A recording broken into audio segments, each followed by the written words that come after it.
La Voz Universal TV presenta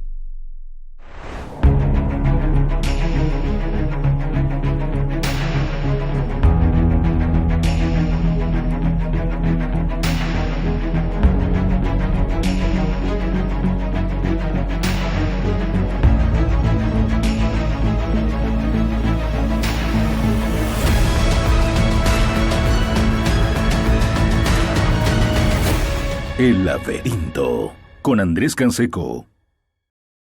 ¿Qué tal? Muy buenas, bienvenidos nuevamente a otra entrega de El Laberinto. Estamos como cada semana a través de la señal de La Voz Universal 91.2 FM, a través del canal lavozuniversal.tv, a través de nuestras redes sociales. Pueden encontrarnos en Facebook, YouTube, Instagram y Spotify.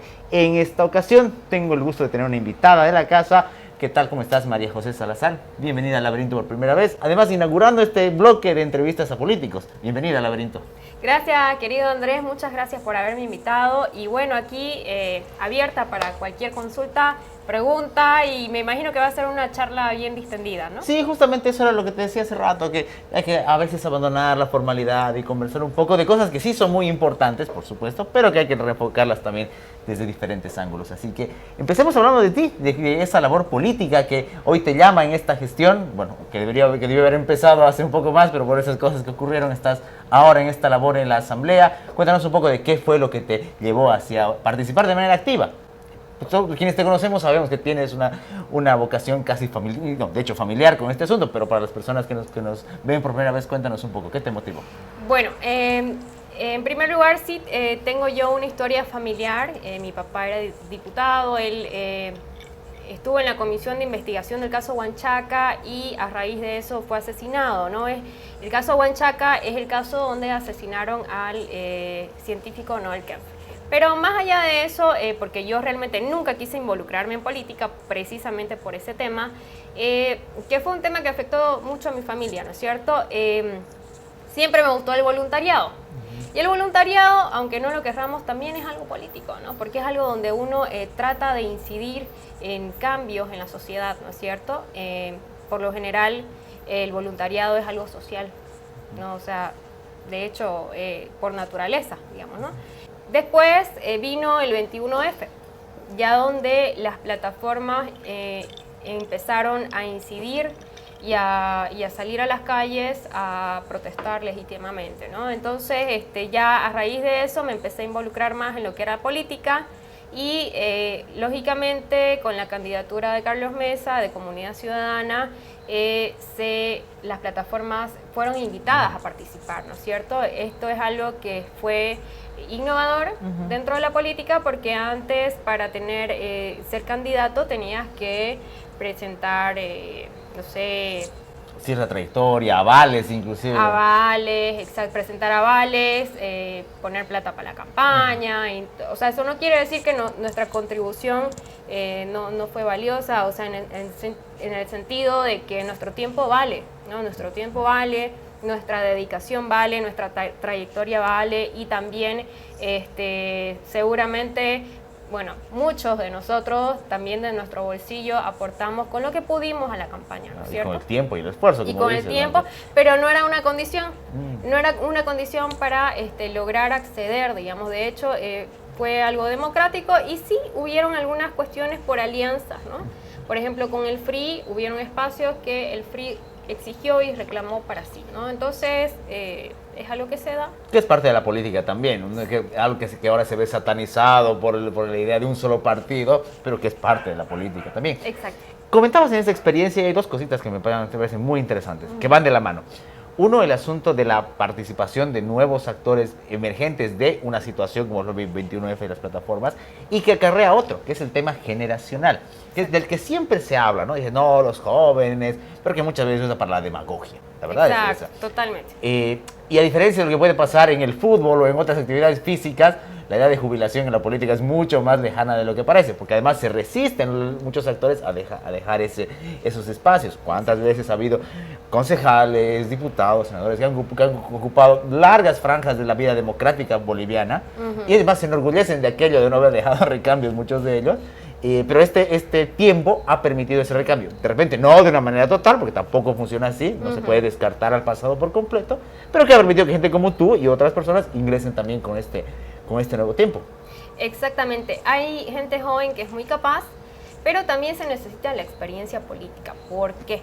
Porque no podemos desechar todo este cúmulo de experiencias y de gente también que ha incursionado en política, pero no se logra, o sea, no se ha manchado. Entonces, que sí se puede rescatar. Incluso antes, por ejemplo, había más violencia política hacia la mujer. Entonces, hay muchas mujeres que son de lucha y que estuvieron en algún momento en la política, pero se retiraron o las retiraron, o sea, las hicieron a un lado porque había un machismo predominante. Entonces, ahí hay mucho que rescatar, por ejemplo, ¿no? Después, en cuanto a los varones, también hay muchas personas intelectuales que, o sea, no se las puede descartar porque tienen conocimiento y son personas nobles, son personas honestas, ¿no? Entonces, ahí hay que hacer un balance, ¿no? Entre la juventud, entre lo nuevo y también entre la experiencia y entre la gente que vale la pena porque tiene valores, ¿no? O sea, no digo, y también hay que tener bastante olfato político, porque si no se entrena el olfato político, hay gente que nace con eso, ¿no? Sí, pero sí. hay gente que también lo puede entrenar.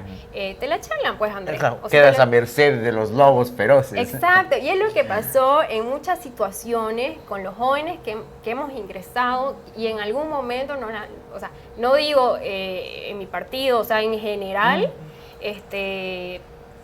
no sé, o sea, no hemos tomado decisiones tal vez acertadas de qué ruta seguir, digamos, ¿no? En este camino político y bueno, y tiene un costo. La inexperiencia política tiene un costo, ¿no? O sea, incluso para la misma gestión parlamentaria, o sea, tenés que analizar escenarios y ver qué decisión vas a tomar respecto a ese caso.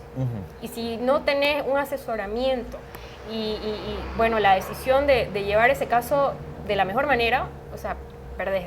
Y aparte, esas decisiones, obviamente sacando al movimiento al socialismo, donde no se admiten libre pensantes, porque ya se dijo muchas veces, Exacto. tienen que recaer muchas veces en ustedes como individuos, más allá de la bancada, más allá del partido. Exacto. Hay situaciones donde tienen que elegir ustedes, que es de repente lo que se busca, un espíritu crítico del Exacto. parlamentario, pero que nunca ha sido fácil. Si no, veamos lo que pasó en anteriores alianzas y lo que ocurrió también en el oficialismo, o inclusive en el gobierno transitorio, porque ese también fue un ejemplo, hay que decirlo, en el que no se podía opinar porque había que ir, parece, acorde a una línea. Claro, Entonces, la disidencia, en el buen sentido de la palabra, y la libertad de opinión también es un elemento que caracteriza o debería caracterizar a gente que está en esta labor. Exactamente. Y la disidencia es algo que asusta.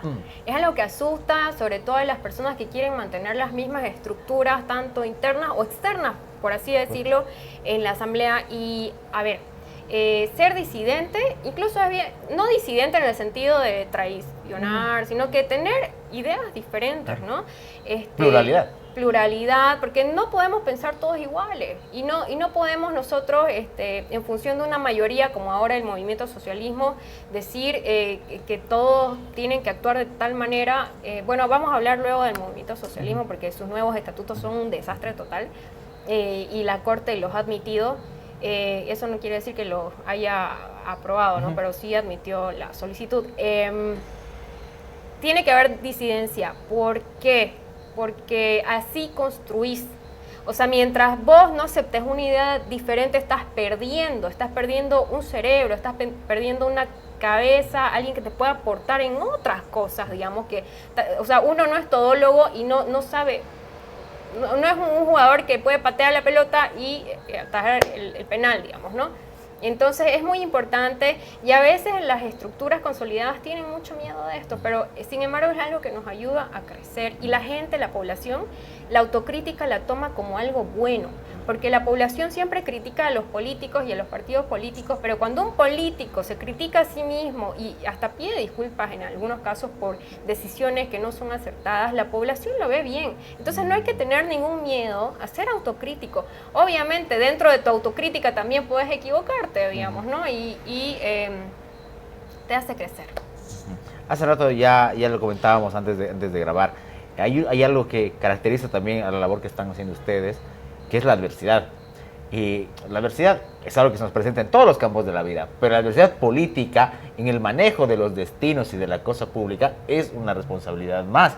Y lamentablemente estamos desde hace ya muchos años con este régimen azul que espacio para la pluralidad, para el debate, no deja para nada.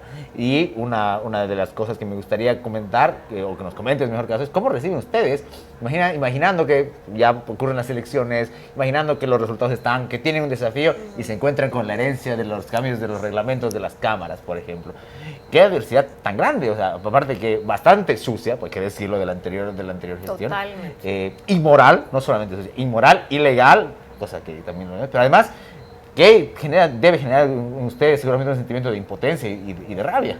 Exactamente, impotencia total. Y como te darás cuenta, sí nosotros hicimos gestiones en la prensa, o sea, hubieron senadores que se entraron incluso a la sesión y a impedirlo, y hubo prensa y hubo todo, pero o sea, no existía en ese momento una cohesión social. Salimos a marchar semanas después también, o sea, tuvimos una continuidad de actos, pero no existía la cohesión social, lo que pasa ahora con la como por ejemplo aprobación de la ley 386, digamos, ¿no?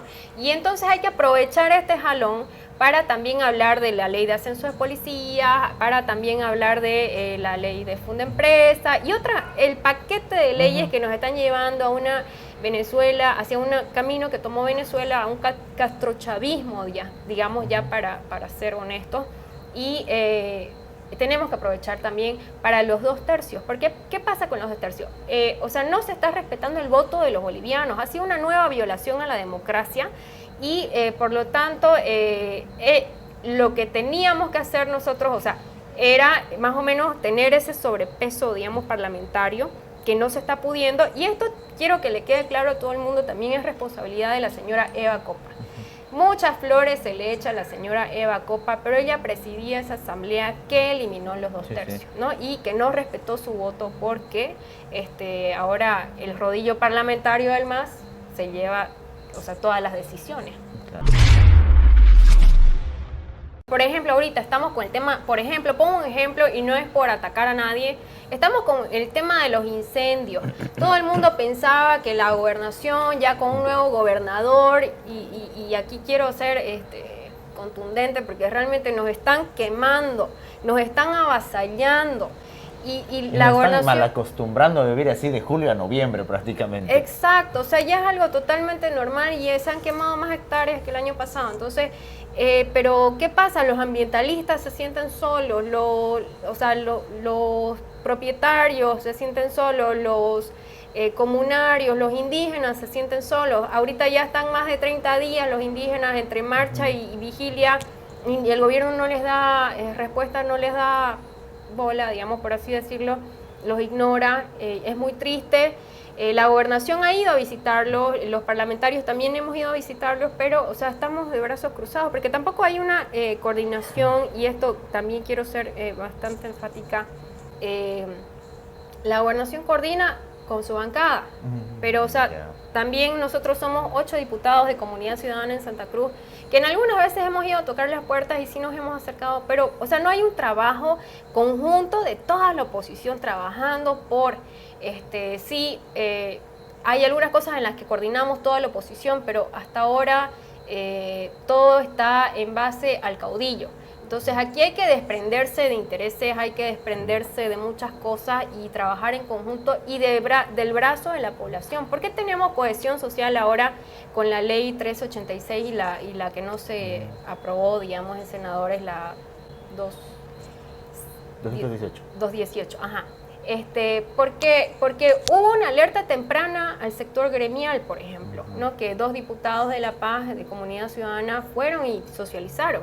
Entonces el sector gremial se puso en alerta, ¿no? Y empezó a salir en medio, y después el sector transporte, y después... Entonces, en la anterior vez, cuando el Código Penal, el sector que alertó a la población, y esto hablo de los sectores sociales porque sí, o sea, son importantes, ¿no? O sea, son masa. Claro, y entendidas en el buen sentido como sectores y actores sociales, no como el movimiento social que es el otro, que tiene que ver con otra cosa. Los movimientos sociales prostituidos del MAS, porque digámoslo claro, sí. son movimientos prostituidos que reciben prebenda del movimiento socialismo. En la anterior del Código Penal, para la abrogación, se movilizó principalmente el sector transporte, ¿no? De transporte pesado.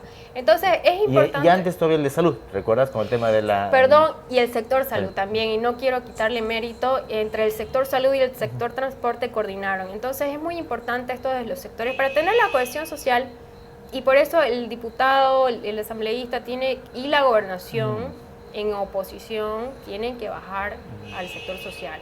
Pero si la población nos ve divididos, nos ven que una fuerza política de oposición ataca a otra fuerza política de oposición, o sea, ¿cómo espera el ciudadano tener una respuesta satisfactoria, ¿no? O sea, tenemos que trabajar en conjunto, y por eso digo que la autocrítica es importante, ¿no? Pero a lo que me voy, dejemos los caudillos de lado. O sea, trabajemos como grupo, en conjunto, como oposición y de mano de la ciudadanía, ¿no? O sea, creo que esa es la única manera en la que podemos hacer un cambio. Y me parece muy interesante lo que dices porque marca un equilibrio entre ese político que está en su atalaya ahí arriba y ve todo de arriba, y también lo que el otro lo ya pervertido, que es esa demagogia populista, ¿no? Lo que es la información, la misma retroalimentación de información que ustedes tienen con los sectores sociales, o algunos de ustedes tienen con los sectores sociales, con los actores sociales, igual a nivel de redes también, hay quienes lo manejan mejor, entonces eso me parece un sano equilibrio en ese sentido. Y además que genera no solamente opinión pública que al final termina pudiendo inclinar la balanza o no en algún momento, sino además una vigilancia constante y una actividad, una percepción del ciudadano de que tiene que estar ojo con todo. Exacto. Ojo con todo, porque además, y a esto va mi siguiente pregunta, no va a ser lo último, porque vamos a tener todavía muchos años de muchas cosas con las que lidiar y muchas problemáticas, no solamente de carácter casi autoritario, sino problemas sociales. Ya lo estamos viendo con salud, vendrá luego el tema económico, y el ciudadano tiene que poner también de su parte en la información y en su interacción cuando se lo convoca y siente que puede participar.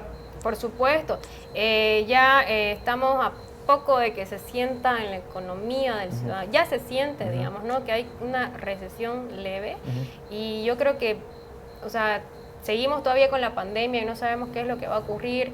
Ahora le importa al gobierno, hay una ley del oro también, ¿no? O sea, ya eso es más técnico, pero la cuestión es de que se vislumbra que viene una crisis económica, ¿no? Entonces, en ese momento necesitamos la cohesión social. El gobierno está buscando de dónde va a sacar plata, digamos, ¿no? Sí. Entonces, es importante y tenés toda la razón en el tema del caudillismo. O sea, no podemos delegar a una sola persona o a un grupito reducido de personas la responsabilidad que descansa también en los ciudadanos. Y también el ciudadano tiene que informarse, porque a veces el ciudadano no se informa y también tiene esa responsabilidad, ¿no? Hay una responsabilidad del ciudadano que tiene que asumir, y incluso también muchas veces juzga porque no se informa, porque hay alertas que se han dado por distintas leyes y nos dicen, no reclamaron, pero sí hemos salido a la prensa a reclamar, pero ¿qué pasa? No tiene eco social por dos razones: el ciudadano no se informa, pero obviamente la razón principal es que no existe la cohesión social, y muchos medios de comunicación también no le dan atención a la noticia, porque no tienen una línea o por X o Y o Z motivo, ¿no? Entonces, es un trabajo entre los medios, entre la ciudadanía y entre el mismo político, que obviamente tiene la responsabilidad principal, ¿no? Sigamos con este asunto de los medios, porque está interesante. Bueno, a diferencia de que en el laberinto sí podemos hablar de lo que sea, los medios de comunicación tradicionales, pues ya sea como dices, por intereses, por miedo o por varias razones, se han plegado al aparato estatal. Exacto. Entonces tienes, aparte de los medios oficiales, con todos los recursos públicos y moralmente manejados, tienes a muchos medios de comunicación proclives al gobierno. Entonces, encima ustedes tienen que lidiar con que, en el caso particular de su fuerza política, no tienen una estructura municipal, no en el ejecutivo, tampoco en el departamental. Entonces sí tienen que lidiar con un aparato comunicacional que es fuerte de contrarrestar. Por supuesto, hay que lidiar tanto en casa, digamos, teniendo todo un equipo de personas que trabajen, ¿no? Que tengan ese flujo con los medios de comunicación, que sí tenemos uno que está en La Paz y que la verdad es que nos pasan una línea diariamente, pero tampoco tenemos los departamentos algo descentralizado porque no tenemos presupuesto para ello, ¿no? Entonces cada diputado tiene, con los medios que tiene, que poder también hacer una gestión. Pero en el tema de los medios, sí, los medios de comunicación, cada quien tiene una línea editorial, ¿no? Y a veces esa línea editorial no tiene que contraponerse con el tema de la publicitario, digamos, ¿no? O sea, y eso a veces es lamentable. O sea, los medios sí tienen que subsistir, pero nunca vender su verdad, o sea, nunca venderse, digamos, ¿no? Y mira, no te podría decir, Andrés, pero sabemos que hay medios de comunicación que tienen una línea oficialista y lo venimos, o sea, que ha sido manejada por Iturri, por ejemplo, de manera descarada y vergonzosa por ATV.